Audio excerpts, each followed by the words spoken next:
Você que corre deve estar na dúvida aí. Será que eu posso ou não posso correr em lugar aberto? Será que eu devo continuar treinando ou não? A gente tem duas linhas de raciocínio que é bom você entender para tirar sua conclusão. Uma, exercício físico ajuda no sistema imunológico e isso faz com que você fique mais resistente ou seja mais difícil de você ficar doente. Esse é o primeiro ponto. Então, a partir do momento que você continua correndo, fazendo suas práticas de atividade física, você se torna uma pessoa com uma resistência à doença maior do que aquela sedentária. E isso é interessante. A segunda coisa interessante, mesmo você não ficando doente, você ainda pode ter o vírus dentro de você e você ser um transmissor desse vírus. Ah, como assim? Então eu vou ter o vírus, mas eu não fico doente, mas eu transmito isso para outras pessoas? Isso mesmo. Você pode ser um portador desse vírus, né? Alguém que faz esse vírus transitar de uma pessoa para outra. Mesmo que você não fique doente, você pode fazer com que outras pessoas fiquem doentes. E aí está um grande problema. Esse vírus ele é um pouco resistente, ele pode ficar aí de 7 a 10 dias dentro de você, sem manifestar nenhum tipo de sintoma, e você pode nem saber que tem o vírus.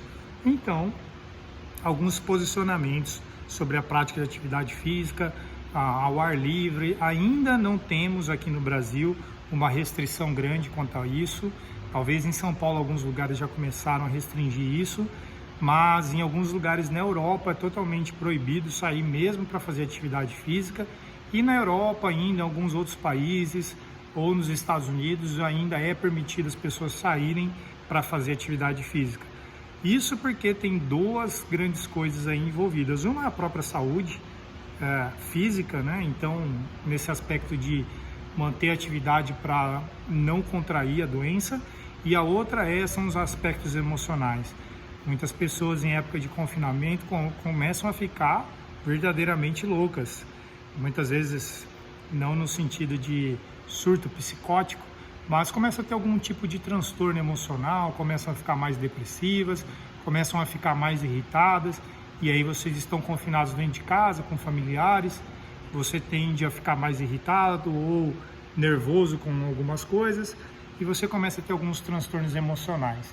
Então a atividade física sim, ela é recomendada, porém com muito cuidado, porque você que sai para correr, o problema não está na corrida em si, mas o jeito que você faz essa corrida.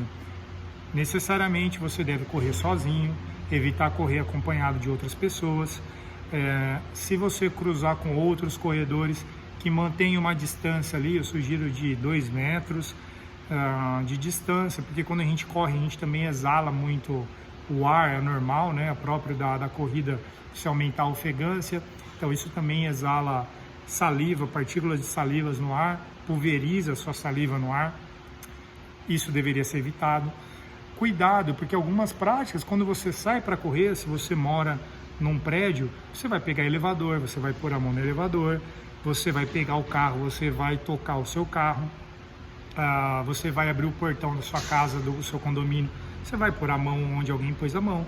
Então, às vezes, o problema não está na corrida em si, mas o que você faz para chegar até a corrida. Ou ainda se você vai parar num ponto que tem um bebedouro, você vai pôr a mão para beber água nesse lugar.